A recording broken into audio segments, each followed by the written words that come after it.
dear Vice President, Professor Ian Holliday, dear Dean Professor Lau Jia-sing, Professor Rosie Yang, Professor Phyllis Leah Mack, dear esteemed faculty members, graduates, families, friends, good afternoon. I'm deeply honored to be here today on this very special occasion. First, I'd like to express my heartfelt appreciation for this invitation and extend my warmest congratulations to all the graduates, as well as the proud parents and family members.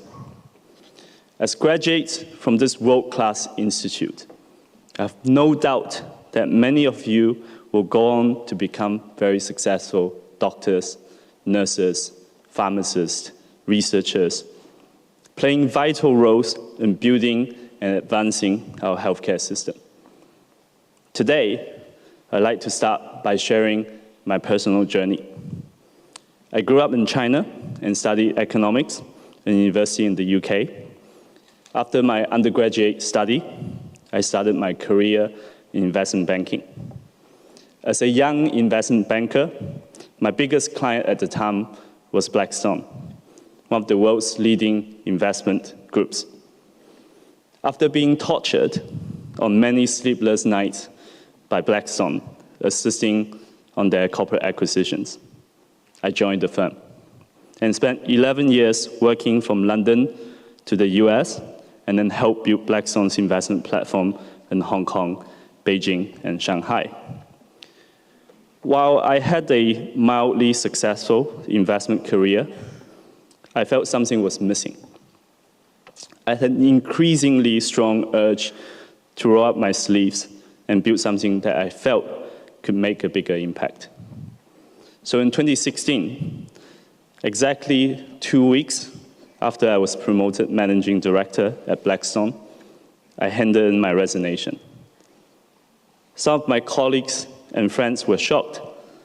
I had a relatively high-paying job in a reputable global company with a good career path. Why leave? Why did I make that choice to sail into the open? Against many friendly advice, my instinct told me it was something I wanted to do. But I felt so anxious and insecure. As an entrepreneur, I would pay myself almost no salary for the first few years. Fortunately, my girlfriend and now wife, Janice, told me that I must look forward and follow my dreams. And if this entrepreneurship thing doesn't work out, she would take care of the bills at home. Thank you, dear. So I did. But quitting my job was the easy part. What would I do next? At that time, my grandmother was 97. And I felt that there had to be health solutions dedicated to people like her. China was aging rapidly, a social issue that I felt we could try to address head-on with innovation and service model. Yet, I had zero experience in healthcare. After raising a small amount of seed capital, I decided to go to Shanghai, a city with arguably the most rapidly aging population in China. Our initial plan was to build nursing homes. However, we soon found out that we didn't have enough money, and that Chinese families are reluctant to send away their elderlies. This revelation prompted us to pivot. Instead of asking patients to come to our nursing homes, we thought, why don't we send healthcare workers to their homes? This approach was not only culturally more acceptable, but a cost-effective solution to addressing the needs of China's rapidly aging population. We believed in the future of healthcare should extend beyond the four walls of a hospital, and that more than 90% of the senior citizens could be cared for at home. Fast forward to today, our services reach approximately 60,000 home patients daily across 43 cities in China. Our offerings have grown beyond care and nursing services. We use wearable technologies and sensors for remote monitoring and chronic disease management. We run training schools for caretakers, provide senior-friendly home modifications services, and even build our home health service software. Shanghai recently published the latest data from home health services, which we helped pioneer. Every RMB invested in home health services resulted in 8.6 RMB reduction in overall healthcare expenditure. While developing our home health network, we kept asking a daring question. Surely, China does have enough 3A hospitals. But why was the healthcare system so congested? We analyzed the data and found out that almost 80% of total healthcare expenditure in China occurred within acute hospitals. What China really needed was a rehabilitation system that accelerated the safe discharge of patients from acute hospitals. We immediately decided to embark on building our first rehab hospital. We hope to create a transformative environment where most patients admitted in debilitating conditions post-surgery could regain their strength and walk again. I remember our first conversation with the landlord of our first rehabilitation hospital in Chengdu. They were so skeptical. The group of young entrepreneurs wanted to rent their 200,000 square feet former shopping mall for 20 years to build a modern rehab hospital. But we kept going. 7 years later, we now operate a network of 20 rehab hospitals across China, encompassing 8,000 beds. Last month, ILB China released its ranking of the top 30 private rehabilitation hospitals in China. 8 of our hospitals made the list. While we were starting to gain momentum in post-acute care, we were intrigued by the prospect of extending our network into acute care. We wanted to dip our toes by building outpatient clinics, which I presumed would require minimum investment and provide an ideal starting point for us. However, we were wrong. Establishing an acute care setting was far more complex. The prerequisites for success were multifaceted and demanding. We needed a competent medical and nursing team, comprehensive service offering, standards in clinical quality and safety, allied support, good reputation, IT systems encompassing imaging to pharmacy, and ideally in an optimal location.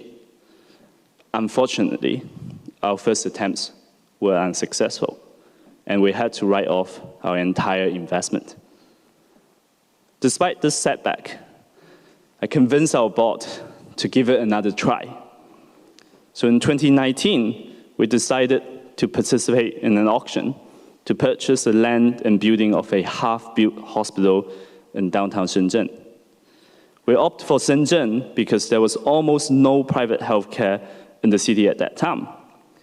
We had also wanted to avoid our biggest major competitor at the time, United Family Healthcare, which already operated successful hospitals in Beijing, Shanghai, and Guangzhou. Upon winning the bid for the building, I was immediately filled with apprehension. In retrospect, it was a bold move. We were about to embark on the construction of a 28-story comprehensive hospital, but we had neither a team nor the experience in operating and building such a complex structure. Fortunately, in the same year, the shareholders of United Family Healthcare were contemplating selling the group. Seizing that opportunity, we initiated the largest healthcare acquisition in China at that time and successfully acquired United Family Healthcare in December 2019.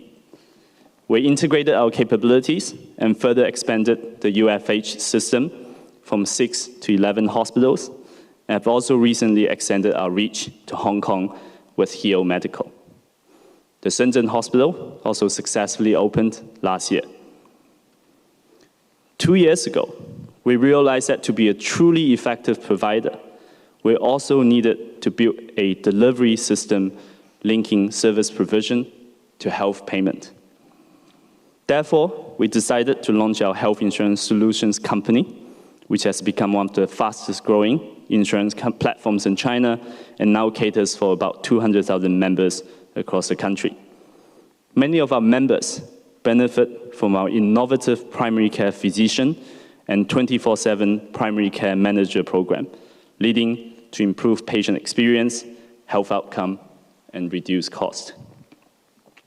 While we have much challenges and opportunities ahead of us, we're proud that over the last 7 years, we went from a startup idea from Hong Kong to a company now with 11,000 employees, operating a network of 30 hospitals and more than 200 home health and outpatient centers nationwide.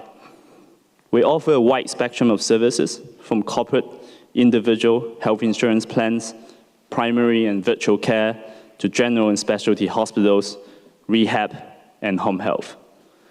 This week, we announced our plan to construct a 1.5 million square feet tertiary hospital in Beijing, our fifth in the city of Beijing and the largest in our system, which will serve as our teaching and research hub, aiming not only to provide world-class clinical services, but also support the translation and commercialization of innovative drugs in China.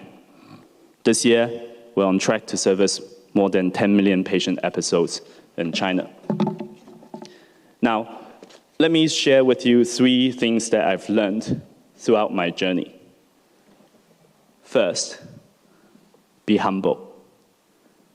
You're among the most privileged graduates in Hong Kong, and it's natural to be proud of your achievements. Before I started my entrepreneurial journey, I too had high opinion of myself. While it may appear from the outside that the entrepreneur did most of the work and therefore deserved the glory, it's not true. I'm deeply humbled by how much it takes beyond an individual to make this work. My co-founder, Anthony, fellow entrepreneurs, and colleagues who left their successful career to join our company because they believe in our cause, our investors who saw the opportunity in China's private health sector, our clinicians and staff who believe that these young entrepreneurs could make it work despite our lack of experience, our patients, the government.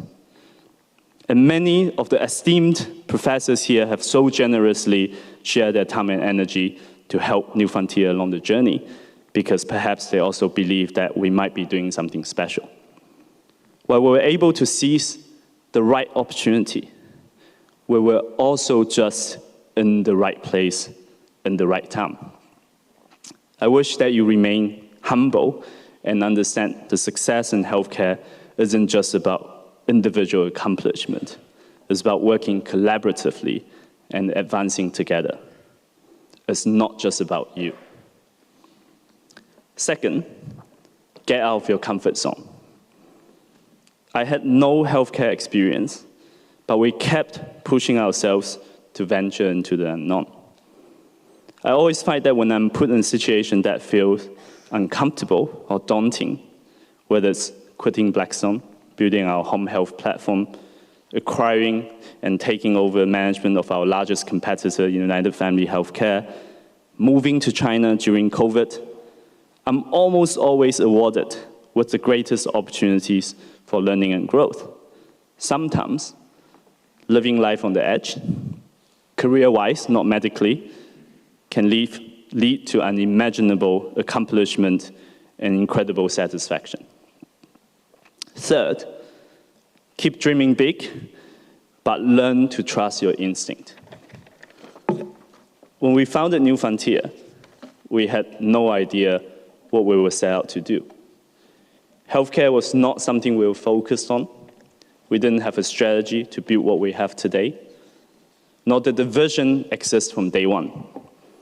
We simply saw the challenge in China's rapidly aging population and decided to jump in, starting with home health, then rehab, then United Family, health insurance followed, and many opportunities just popped up along the way. And we ran after them because it made sense at that time. As we were growing, our heart just told us where we should go. So don't be afraid to dream a little bit. Trust your instinct. They're more powerful than you might think. And I'm confident that the next time you hear from New Frontier, we will have pushed our boundary further and built something new. Looking back, this entrepreneurship endeavor is by far the coolest thing I've ever done in my life. I recently spoke to the first investor of New Frontier. When he decided to invest, we didn't even have a name for the company, not to mention all the developments that I just talked about. I asked him, why did you invest in us? If I were you, I probably wouldn't have. Hong Chen, which was his name, paused and quickly replied. He said, because I saw that fire in your eyes.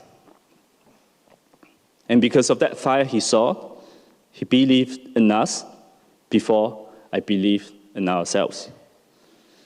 As I was coming into this grand hall today, I saw many graduates along the way, and you can see the fire in many of your eyes, the youth, the energy, the passion, the will to make an impact. I hope that as you embark on your new journey, you can continue to light up that fire. Push yourselves beyond your comfort zone, dream big, trust your instinct, but be humble. And don't ever doubt that you can make a difference in this world by doing good, by doing well with love.